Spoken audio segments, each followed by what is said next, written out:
வணக்கம் நேயர்களே, இன்றைய சிறப்பு பதிவிலே சந்திப்பதில் மிக்க மகிழ்ச்சி அடைகிறேன். நம்ம இப்போ எல்லா இடத்துலையும் பார்த்தீங்கன்னா கிரிக்கெட் ரொம்ப அக்ரெசிவாக போயிட்டு இருக்கு. அந்த கிரிக்கெட் எப்படி ஸ்டாக் மார்க்கெட்டுக்கு சில விஷயங்களை சொல்லிக் கொடுக்கிறது என்பதை பார்க்க போறோம். ஸோ கிரிக்கெட் ஃபேன்ஸ் பார்த்தீங்கன்னாக்க அவங்க every play and strategy on the ஃபீல்டை அனலைசிஸ் பண்ணுவாங்க.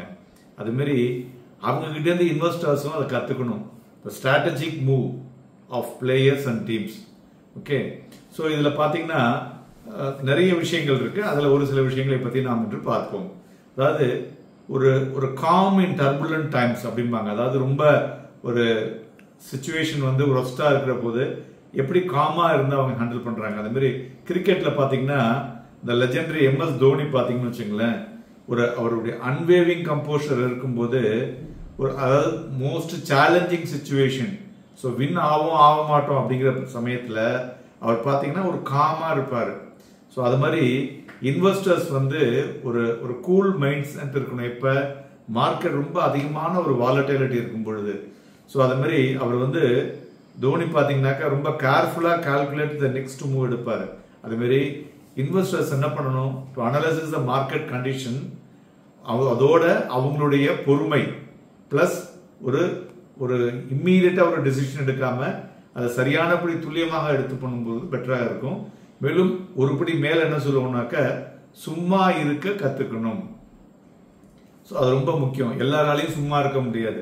தி moment you practice not to do anything in the market today அப்படின்னு நீங்க அது என்னதான் ஏறினாலும் என்னன்னாலும் then you will be the winner. So அதனால ஃபர்ஸ்ட் சும்மா இருக்க கத்துக்கணும். இரண்டாவது ஸ்டடியிங் த பிட்ச். அதாவது ஒரு கிரிக்கெட் நடக்குது, டீம் ஒரு மேட்ச் நடக்குதுன்னா அந்த பிட்ச் தான் ரொம்ப முக்கியம் இல்லையா? ஸோ த மெட்டிகுலஸ்லி இந்த பிட்சோட கண்டிஷனை ஒரு மேட்சுக்கு முன்னாடி போயிட்டு அதை பிளான் பண்ணி ஒரு கேம் ஸ்ட்ராட்டஜி பண்ணுவாங்க. அப்படி என்ன பண்ணுவாங்க, டாஸ் வின்ல முதல்ல விளையாடுறது, பேட் பண்றது, அப்படின்னா பவுலிங் பண்றது. இதுதான் அந்த பிட்சை ஐடென்டிஃபை பண்றதுன்னு பாருங்க. அதே மாதிரி இன்வெஸ்டர்ஸ் என்ன பண்ணணும், எக்ஸாமின் த கம்ப்ளீட்டா தரோவா மார்க்கெட்டினுடைய லேண்ட்ஸ்கேப் என்னன்னு பார்க்கணும். அதே மாதிரி எக்கனாமிக் இண்டிகேட்டர்ஸ் புரிஞ்சு கொள்ள வேண்டும். மேலும் இண்டஸ்ட்ரி ட்ரெண்டை பார்க்கணும், கம்பெனி ஃபண்டமெண்டல்ஸ் பார்க்கணும் பிஃபோர் மேக்கிங் இன்வெஸ்ட்மெண்ட் டெசிஷன். இதான் என்ன சொல்லுவோம், you have to see the கம்பெனியோட வியாபாரம் என்ன அப்படிங்கிறது தான் இதில் பார்க்க வேணும். அதான் பிச்சு. ரெண்டாவதாச்சா.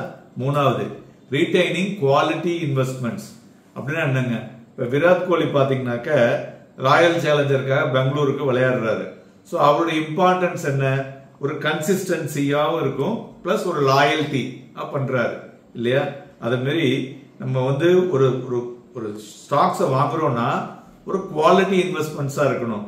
ஸோ அது ஒரு ஷார்ட் டேர்ம் பிளக்சுவேஷன்ஸ் வந்தாலும் அது ஒரு லாங் டேர்முக்கு நீண்ட கால அடிப்படைக்கு நன்கு இருக்கும் என்கிற நமக்கு ஒரு பேஷன்ஸ் வேணும் பிளஸ் ஒரு நம்பகத்தன்மை. ஸோ இது என்ன ஆகும், ஒரு சக்சஸ்ஃபுல் ரிசல்ட்டை போத் கிரிக்கெட் அண்ட் இன்வெஸ்ட்மெண்ட்ல கொடுக்கக்கூடும். ஸோ அதனால you have to make the ஒரு குவாலிட்டி இன்வெஸ்ட்மெண்ட்ஸ். அடுத்தது பார்த்தீங்கன்னாக்க நம்ம ஒரு எம்ப்ரேஸ் பண்ணணும் இந்த எமர்ஜிங் ஆப்பர்ச்சுனிட்டிஸை. அப்படின்னா என்னன்னு கேட்டீங்கன்னாக்க இந்த IPL பார்த்தீங்கன்னாக்க ஒரு பிளாட்ஃபார்ம் என்ன, ஒரு எமர்ஜிங் டேலண்ட்டுக்கு உண்டான பிளாட்ஃபார்ம். இதில் பார்த்தீங்கன்னாக்க ஒரு யங் பிளேயர்ஸ் அவங்களுடைய ஸ்கில்ஸையும் அவங்களுடைய திறமையை அந்த இடத்துல காமிக்கிறாங்க. அதுபோல இன்வெஸ்டர்ஸ் என்ன பண்ணணும்னாக்க ஒரு ப்ராமிசிங் இண்டஸ்ட்ரி ஆர் ஸ்டார்ட் அப்னுடைய பொட்டன்ஷியல் சிக்னிபிகன்ட் growth அந்த இடத்துல தான் முதலே சொன்ன பிசினஸ் சொல்ற வியாபாரம். ஸோ அதை பார்த்து ஒரு டைவர்சிஃபைங் போர்ட்ஃபோலியோவை இன்க்ளூடிங் எமர்ஜிங் வெஞ்சர்ஸ் அது மாதிரி இருக்கும்போது அவங்களுடைய வேல்யூல ஈல்டு பார்த்தீங்கன்னா நிறைய கிடைக்கக்கூடிய வாய்ப்புகள் இருக்கும்.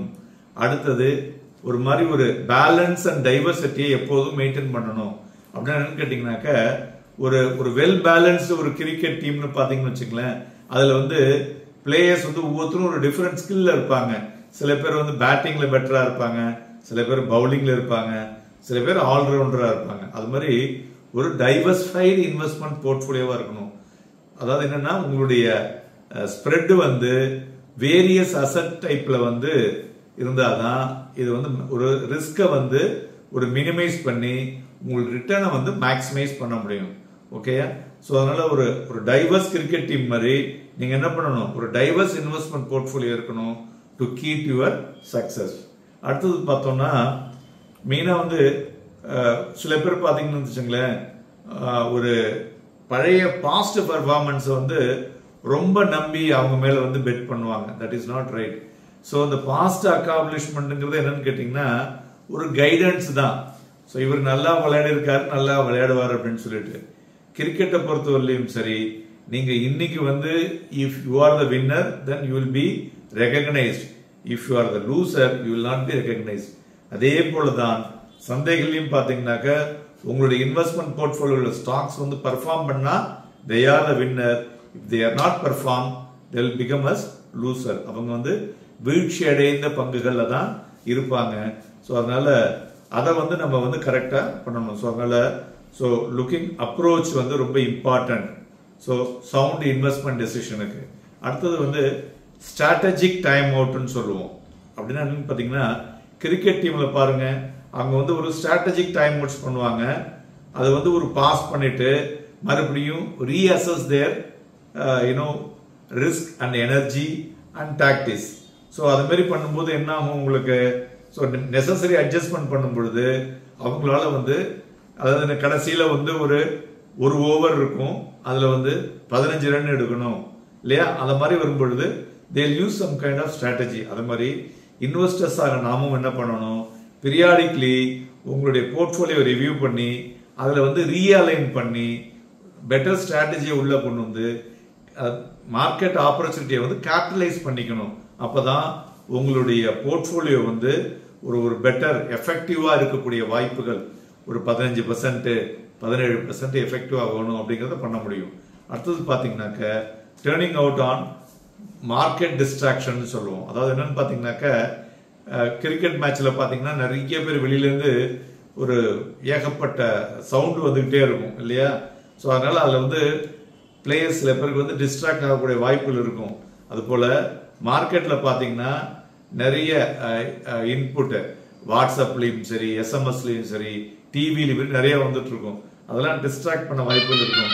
இதெல்லாத்தையும் கம்ப்ளீட்டா ஃபில்டர் அவுட் பண்ணி அன்னெசரி இன்ஃபர்மேஷன்ஸையும் அதெல்லாத்தையும் விட்டுட்டு ஃபோக்கஸ் ஆன் கீ ஃபேக்டர்ஸ் உங்களுக்கு வந்து ஒரு பெட்டர் ரிட்டர்னை கொடுக்கக்கூடும். கடைசியாக ஒரு சீக்கிங் எக்ஸ்பர்ட் கைடன்ஸ். இப்போ கிரிக்கெட்ல பாத்தீங்கன்னா ஒரு எக்ஸ்பர்ட் கோச் இருப்பாரு. அவர் வந்து என்ன பண்ணுவாருன்னா ரிஃபைன் தர் ஸ்கில்ஸ், எந்தெந்த இடத்துல அவங்களை எப்படி டியூன் பண்ணணும் அப்படின்னு பண்ணும்போது ஒரு பெட்டர் அவங்களால வந்து அந்த ஆட்டம் ஆட முடியும். அது போல ஒரு ப்ரொஃபஷனல் ஃபைனான்சியல் அட்வைஸ் வச்சு நீங்க பண்ணும் பொழுது உங்களுடைய பணமும் நிறைய லெவல்ல வந்து குரோத் ஆகக்கூடிய வாய்ப்புகள் இருக்கக்கூடும். ஸோ உங்களுடைய இன்வெஸ்ட்மெண்ட் வந்து ஒரு பெட்டர் ரீச்சை வந்து எடுக்கக்கூடும். ஸோ இன் டோட்டல் பாத்தீங்கன்னா கிரிக்கெட் அண்ட் ஸ்டாக் மார்க்கெட் வந்து ஒரு interesting similarity and important lessons வந்து நமக்கு கொடுத்துருக்கு. ஸோ இது மூலியமாக நீங்கள் இப்ப சொன்ன எல்லா இன்ஃபர்மேஷன்ஸையும் சரியா ஃபாலோ பண்ணீங்கன்னா நிச்சயமா உங்களால வந்து ஒரு பெட்டர் வெல்த் கிரியேஷன் ஜேர்னில பார்ட்டிசிபேட் பண்ண முடியும் என்று நம்புகின்றேன். நண்பர்களே, மேலும் நாளைய தினம் நம்முடைய சிறப்பு பதிவிலே அடுத்த வாரம் சந்தைகளை பற்றியான விவரங்களை விவாத இருக்கிறோம். நன்றி, வணக்கம்.